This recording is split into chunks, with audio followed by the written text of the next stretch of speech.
विवाह हुआ शहका का, लेकिन मन में क्रोध हिरण्याकश्यपु के बहुत है। पति महाराज के साथ जब चलवे को तैयार हुई तो भद्रकाली मंदिर पर पहुंची है सिंह का, और देवी के पूजन के लिए उतरी रथ से, तो देवी पहले हंसने लगी और फिर रोने लगी। सिंह का ने पूछा, माँ 12 साल व्रत तेरो कियो, 12 साल तेरो पूजन कियो, आज मैं ससुराल जा रही हूँ। भद्रकाली बोली, बेटा दुख इस बात का है, तेरी जोड़ी बहुत सुंदर, ज्यादा दिन नहीं चलेगी, पर ले ये चीर है मेरे पास, ये चीर को ले जा, जब तक ये चीर तेरे सर पे रहेगा तब तक तेरी जोड़ी अमर रहेगी और तू भी अमर रहेगी।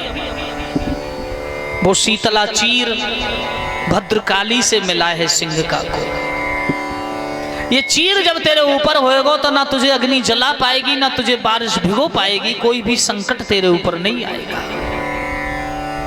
ससुराल गई, आधी रात पर हिरण्याकश्यपु गया और अपने बहनोई की गर्दन को काट दिया और सिंघका को विधवा बना दिया। सिंघका बोली, भैया ये तूने सर्वनाश कर दिया। कहा, बहन सैकड़ों दासी सेवा करेंगी, तू मेरे साथ चल। आज वो सिंघका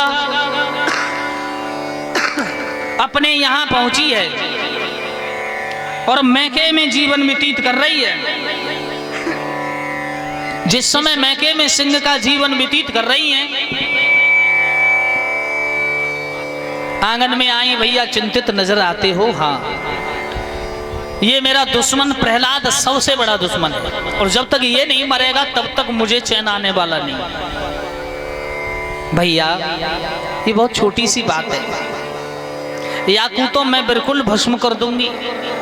अरे बहना तू कैसे कर देगी, ये भद्रकाली को दियो हुआ शीतला चीर है। गांव से बाहर लकड़ियों के ढेर की बड़ी सी चिता बनवाओ, मैं प्रहलाद को गोदी में लेके बैठ जाऊंगी और तुम अग्नि को लगा देना, मैं इस चीर से बच जाऊंगी, लेकिन प्रहलाद उस अग्नि से नहीं बच पाएगा।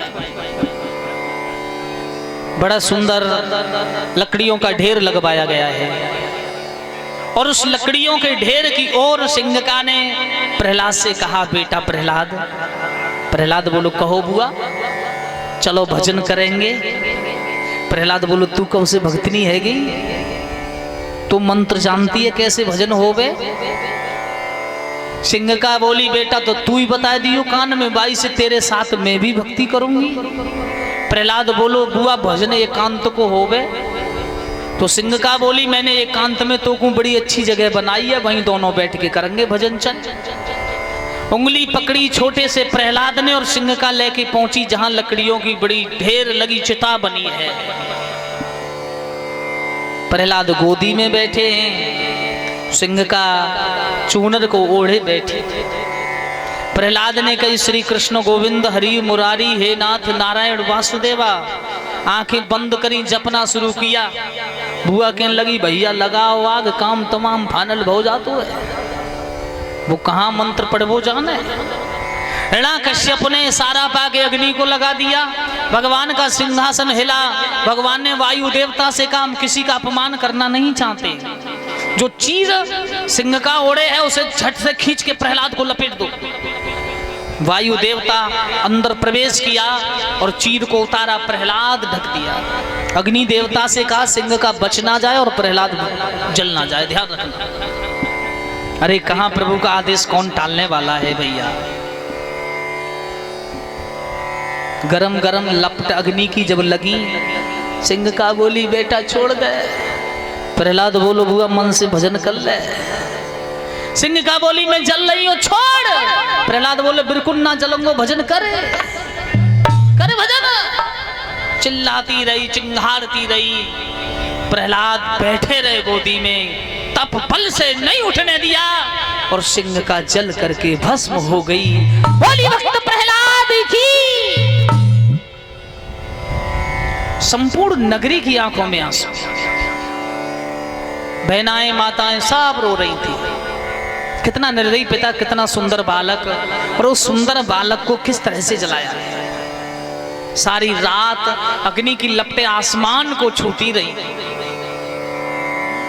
सुबह हुआ, गांव के लोग भागे, बहनाएं, स्त्रियां, महिलाएं, पुरुष, वृद्ध, जवान सब, चलो देखेंगे भैया सिंह का बच गई होगी, प्रहलाद की तो हड्डियां पड़ी, वो भी राख हो गई होंगी। और तब तक अग्नि शांत हो गई, राख में दबे हुए प्रहलाद बैठे, भजन चल रहा है, सिंह का कोई नाम निशान ही नहीं।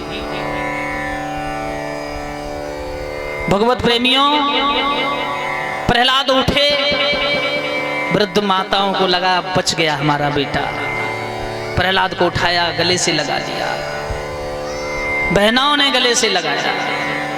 कुछ को ज्यादा खुशी तो प्रहलाद को रंग और गुलाल लगाने लगे, कुछ को और ज्यादा खुशी तो पुष्प वर्षा करने लगे। और जो जिनको सिंह का प्यारी थी वो लड़ाई करने लगे, उपद्रव मचाने लगे, बहन मर गई गम मिटाने को वारुड़ी पीने लगे, दारू पीने लगे। और उसी दिन से हमारे देश में होली का त्योहार मनाया जाने लगा। आजकल होली दो प्रकार की होती है, कुछ लोग तो भैया पूजा पाठ करते हैं, रंग गुलाल लगाते हैं और आनंद मनाते हैं, घर घर जाके मिलते हैं। और कुछ लोग ऐसे हैं कि बोतल को ढक्कन खोले, पूरे दिन पिए, लड़ाई करो, झगड़े करो, नालियों में पड़े रहते हैं। पीने वालों की बड़ी दशा अच्छी होती है, जिसको पीने से चेहरे पर रुहानी आ जाए और बुढ़ा भी पी ले तो जवानी छा जाए। 100 रुपया को इंजेक्शन काम ना करेगो और 80 रुपया को इंजेक्शन अगर पी ले तो बाबा खटिया पे से ना उठे, वो भागो भागो फिरेगो पूरी गली में।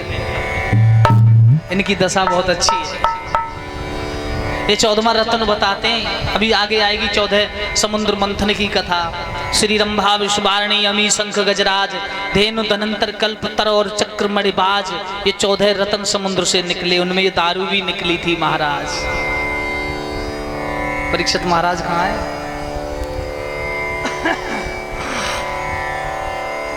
उसी दिन से होली का त्योहार मनाया जाने लगा। अब बहन जब समाप्त होगी तो और ज्यादा क्रोध भाव उत्पन्न हो गया भैया, बहुत ज्यादा क्रोध, पारा चढ़ गया। प्रहलाद से कहा अब मैं तुझे नहीं छोड़ूंगा।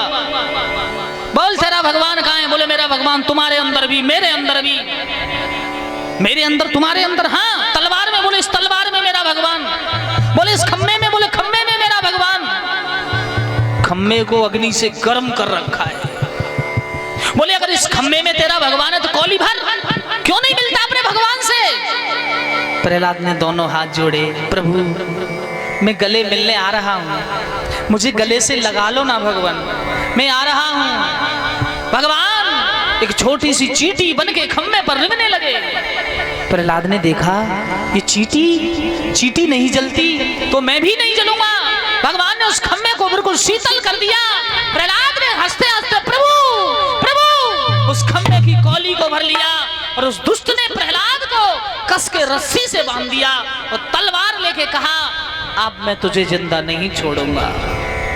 प्रहलाद विनती करता था क्यों मारते हो मुझे, मत मारो, मैंने तुम्हारा क्या बिगाड़ा है?